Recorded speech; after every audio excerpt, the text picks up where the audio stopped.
I live on the third floor of a block of flats. Pretty standard arrangement. Bedroom, bathroom, kitchen, dining, living, everything else room. You know, that sort of thing. It's furnished, and the whole place feels a little bit like an upmarket hotel. It's the nicest place I've ever lived, but yeah, I think I'm done here. The road I'm on is made up of residential buildings rather than houses on either side of the road. It forms a kind of corridor of noise. If you've got the windows open, you can hear conversations taking place at street level, as if you were standing right next to the speaker. This is somewhat less than optimal at night, but I'm a pretty heavy sleeper. Sorry, I was. The seagulls are worse. They scream. I don't know if you've ever lived near enough the ocean to know, but at night, seagulls scream. It can vary. Some nights they sound like someone discovering a headless baby. Sometimes they sound like lost souls falling to hell. But they always sound so very human. I can't stand them anymore. There's floor-to-ceiling windows in both the bedroom and the living room. Effectively, the entire south-facing wall is made of glass. There's even a small balcony, but there's not much of a view. There's another block of flats directly across from me. If I were one floor up, I'd be able to see clear over the top of them, but as is, looking out, it's nothing but red brick and the bits of other people's flats you can see into. A bit rear window, really.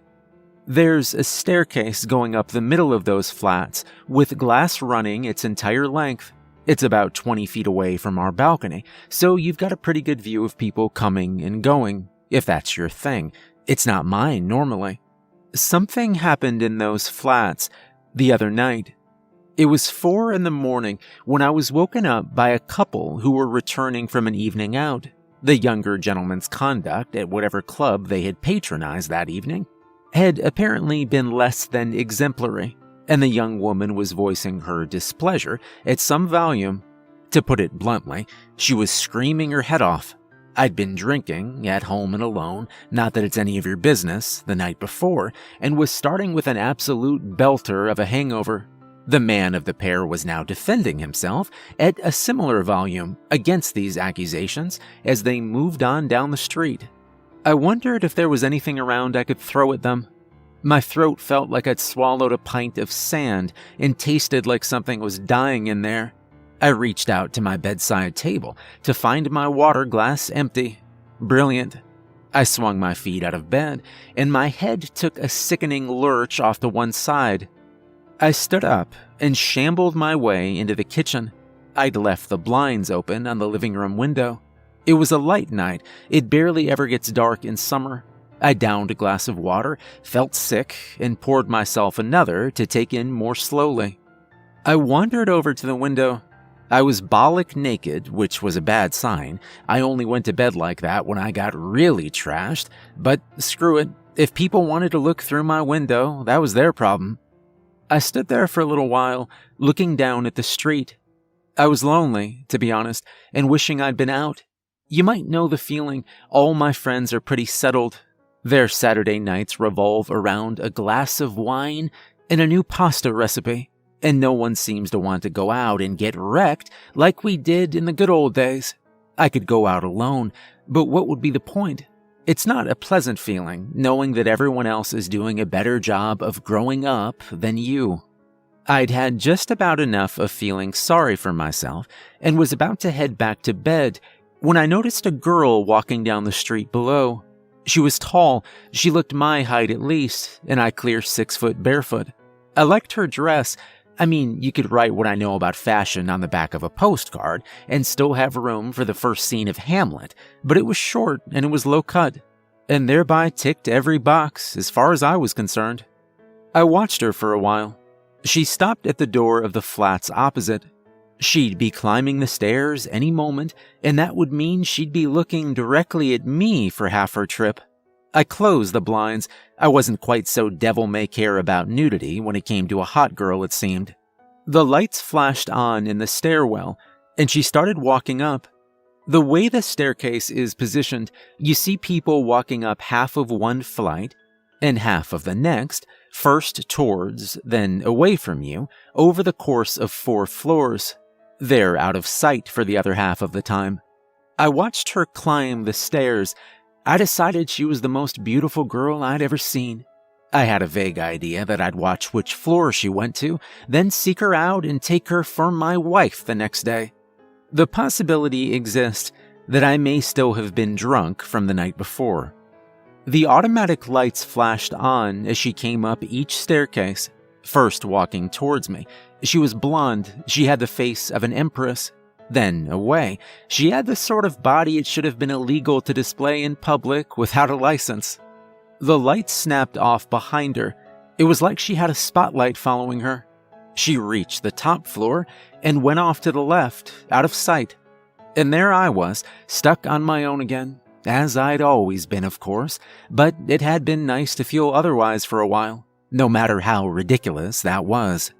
I was half hoping that she might show up in one of the windows on that side of the building, but she didn't. I was ready to give up when the ground floor lights flashed on again. Someone else was coming up the stairs, and there was something wrong with him. He was wearing a floor-length coat with a hood pulled tightly around his face. He was moving slowly, swaying slightly with each step. It's difficult to describe, but he carried himself like there was more of him underneath the coat than there should have been. He stopped at the first floor landing and stood for a moment staring out into the street. I could feel my heart pounding. Was he looking for someone, or was he checking that no one was watching him? The street was deserted. He turned back and resumed his slow, shuffling gait up the stairs. He went out of sight. I kept watching, waiting for him to reappear. The next set of lights snapped on, and something the size and approximate shape of a man came up the stairs on all 4s. He wasn't crawling in the way that a human might, on hands and knees. He was lying flat on his belly.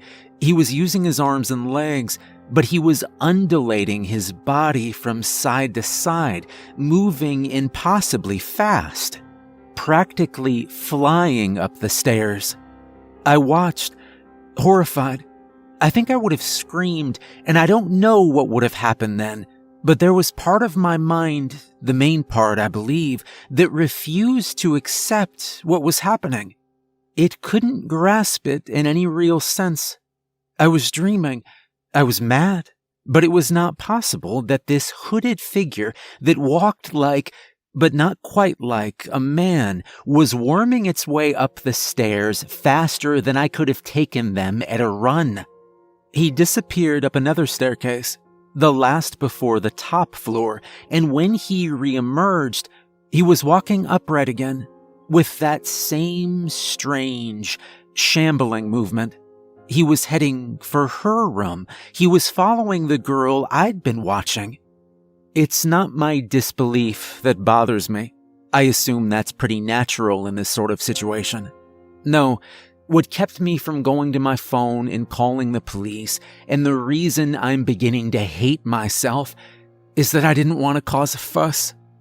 I don't know if I really am that timid, but I just thought there must surely be an explanation, that he'd just fallen over drunk and decided that crawling was safer, that he'd been expecting rain tonight, anything which would mean that I wouldn't have to face an embarrassing explanation when it turned out it had all been a result of my misunderstanding. So I didn't do anything. I stood there and watched as he knocked on the door. I realized then that I couldn't see his hands. They had to have been inside his sleeves. Why? From where I was, I couldn't actually see the door open. All I saw was whatever had crawled up the stairs suddenly lunging forward, not leading with its hands like you might go for someone if you were trying to strangle them, but with its whole form. It seemed to me that it lost something of its shape as it did so. Then the scream. It was brief, no more than a few seconds, but that was enough. It was terror and agony in equal measure, the sort of sound that quite simply cannot be made by a living being in the normal course of life. It also sounded quite a lot like the noises the seagulls make every morning. I waited for the lights to come on in the stairwell as people rushed out to see what was happening. They did not. I sat there until dawn, waiting for the thing to reemerge.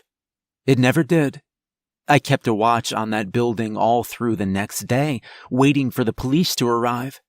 People came and went all day, none of them in uniform. I've been keeping an eye on the papers since then. As you've probably guessed, there was nothing. The obvious explanation is, of course, that it didn't happen.